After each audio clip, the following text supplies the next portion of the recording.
Hello दोस्तों, आज हम बात करने वाले हैं जियो के नए फिनटेक प्लान के बारे में। रिलायंस जो पहले टेलीकॉम इंडस्ट्री में रेवोल्यूशन लेके आया था, अब वो फाइनेंशियल सर्विसेज में भी उतर चुका है। एंड बिलीव मी, इसका इम्पैक्ट फ्यूचर में उतना ही बड़ा होगा जितना कि 2016 में हुआ था, जब जियो ने टेलीकॉम इंडस्ट्री में free calls and free internet देकर पूरा गेम ही पलट दिया था। उस टाइम बाकी कंपनीज जैसे कि एयरटेल, वोडाफोन, आइडिया, इन सभी को अपने रेट्स कम करने पड़ गए थे एंड कंज्यूमर्स के लिए इंटरनेट यूज करना एकदम से अफोर्डेबल हो गया था। अब जियो सेम स्ट्रेटजी फिनटेक इंडस्ट्री में भी अप्लाई करने वाला है एंड इस बार उनका टारगेट पिछली बार से कहीं ज्यादा बड़ा है। सबसे पहले समझते हैं जियो के करंट फिनटेक मूव्स के बारे में। जियो ने अपनी एक अलग कंपनी बनाई है जियो फाइनेंशियल सर्विसेज के नाम से, जैसे payments, loans, insurance, mutual fund and asset management. इसके अंडर ही आता है जियो फाइनेंस ऐप। ये ऐप बेसिकली एक सुपर ऐप बनने की कोशिश कर रहा है, जिसमें आप UPI payment, bill payment, digital loan, investment सब कुछ एक ही जगह कर सकते हो। एंड सबसे इंटरेस्टिंग चीज, जियो ने अभी एक धमाका अनाउंस किया है, आईटीआर फिलिंग सिर्फ 24 रुपए में। सुनने में शॉकिंग लगता है, क्योंकि आईटीआर फिल कराने के लिए जनरली लोग सीए को 400, 500 या 1000 रुपए तक भी देते हैं, लेकिन सेम काम अब 24 रुपए में हो जाया करेगा। लेकिन बात ये आती है कि जियो ये सर्विस सिर्फ 24 रुपए में दे क्यों रहा है? क्या ये एक नया ट्रैप है, जैसे उन्होंने टेलीकॉम इंडस्ट्री में किया था फ्री चीजें देकर? देखो,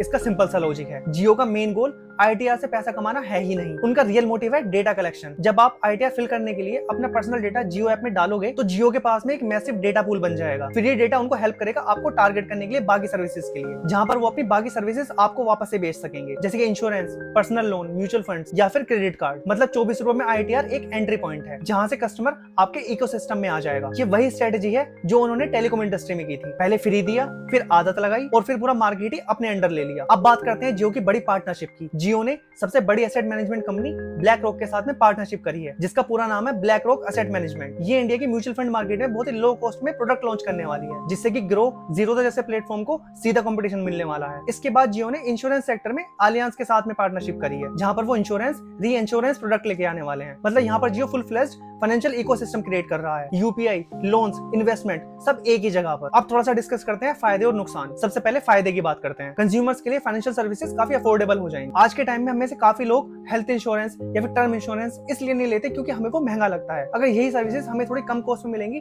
तो हो सकता है हमें से काफी सारे लोग इन सर्विसेज को लेने भी लगे। इसके बाद इंडिया में कुछ एरियाज ऐसे भी हैं जहां पर लोग फाइनेंशियल सर्विसेज को लेकर उतने ज्यादा अवेयर नहीं है, लेकिन जियो की हेल्प से उन सभी लोगों के लिए भी इजी हो जाएगा इन सभी सर्विसेज को अडॉप्ट करना। अब जियो के आने के बाद में जब कंपटीशन बढ़ेगा, तो बाकी कंपनीज को भी अपनी सर्विसेज या तो बेहतर करनी पड़ेंगी या फिर अपनी कॉस्ट कम करनी पड़ेगी, जिससे ऑब्वियसली कंज्यूमर को ही फायदा होगा। अब थोड़े नुकसान की बात कर लेते हैं। सबसे बड़ा रिस्क है डेटा प्राइवेसी। अब वो अलग बात है, इस चीज को लेकर इंडिया में उतनी ज्यादा अवेयरनेस है नहीं आज के टाइम में, लेकिन जियो अगर आपके financial records and personal data का मिसयूज करता है या फिर उसको अग्रेसिव मार्केटिंग के लिए यूज करता है, तो ये कंज्यूमर्स के लिए एक बड़ा थ्रेट बन सकता है। दूसरा, मार्केट में मोनोपोली भी क्रिएट हो सकती है, सेम उसी तरह जैसे जियो ने इस टाइम पे किया हुआ है टेलीकॉम इंडस्ट्री में। आज के टाइम में अगर आप देखोगे तो जियो ने वोडाफोन एंड आइडिया को तो मार्केट से बिल्कुल ही खत्म कर दिया है, एंड इसके साथ में एयरटेल को भी स्ट्रगल करना पड़ रहा है मार्केट में बने रहने के लिए। और अगर सेम चीज फिनटेक इंडस्ट्री में भी हो गई, तो स्टार्टअप्स के लिए काफी मुश्किल हो जाएगा मार्केट में बने रहना। इसके साथ में 24 रुपए में आईटीआर की सर्विसेज देना एक हुक की तरह काम करती है, एंड अगर इस हुक के बाद में कंज्यूमर एक इकोसिस्टम में बन गया, तो उसके पास ऑप्शंस काफी कम रह जाते हैं। अब अगर हम फ्यूचर की बात करें, तो आई एम श्योर जियो वापस से अपनी वही स्ट्रेटजी अपनाएगा जो उसने टेलीकॉम इंडस्ट्री में अपनाई थी। पहले फ्री या फिर काफी कम रेट्स पर सर्विसेज दो, कंज्यूमर को अपने इकोसिस्टम में लेकर आओ और फिर धीरे धीरे अपनी बड़ी सर्विसेज सेल करना शुरू करो। मतलब जो टेलीकॉम इंडस्ट्री में किया था, सेम फिनटेक इंडस्ट्री में करो। सो कंक्लूजन ये है, एक तरफ तो आम लोगों के लिए एक मैसिव अपॉर्चुनिटी है फाइनेंशियल सर्विसेज को सिंपल और सस्ते तरीके से यूज करने की, लेकिन अगर दूसरी तरफ एक ही प्लेयर मार्केट में डोमिनेट कर गया, तो लॉन्ग टर्म में कंपटीशन खत्म हो जाएगा और यूजर्स के पास भी ऑप्शंस काफी कम रह जाएंगे। बाकी आप लोगों का इस पर क्या कहना है मुझे कमेंट करके जरूर बताएं।